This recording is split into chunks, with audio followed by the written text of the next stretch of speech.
Alors dans cette partie, je vais essayer de vous expliquer comment est née cette approche thérapeutique en groupe que j'ai conçue spécialement pour les personnes qui ont une addiction alimentaire. Pourquoi m'adresser à des personnes qui ont une addiction alimentaire? Déjà parce que à l'époque, il n'y avait pas grand-chose sur ce thème. Les médecins, les psychiatres travaillaient sur le comportement quelquefois quand on pouvait. C'est-à-dire qu'on aidait les gens à manger moins, manger plus équilibré. Quand ils avaient besoin, quand ils avaient des sautes d'humeur, on leur donnait des médicaments pour les aider sur le plan de l'humeur quand c'était trop haut ou trop bas. Parce qu'il y a des moments où c'est trop haut, trop bas, on a une personnalité hypersensible quand on est boulimique anorexique.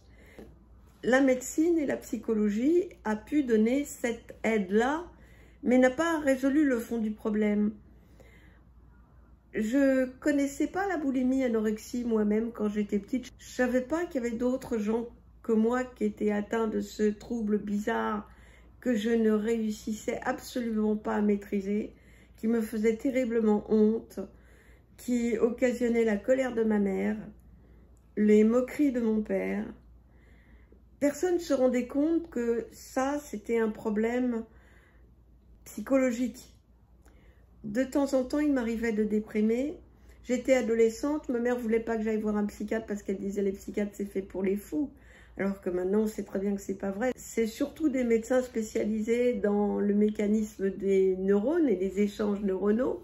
Mais j'étais tellement mal, je déprimais tellement, à peu près une fois par an, que j'allais voir dans un centre médical un psychiatre qui me donnait des antidépresseurs, des anxiolytiques, et à qui je racontais un petit peu ma vie, mais très peu. Je disais surtout pas que j'étais boulimique parce que je savais pas qu'il y avait d'autres gens que moi, et je trouvais ça tellement dingue.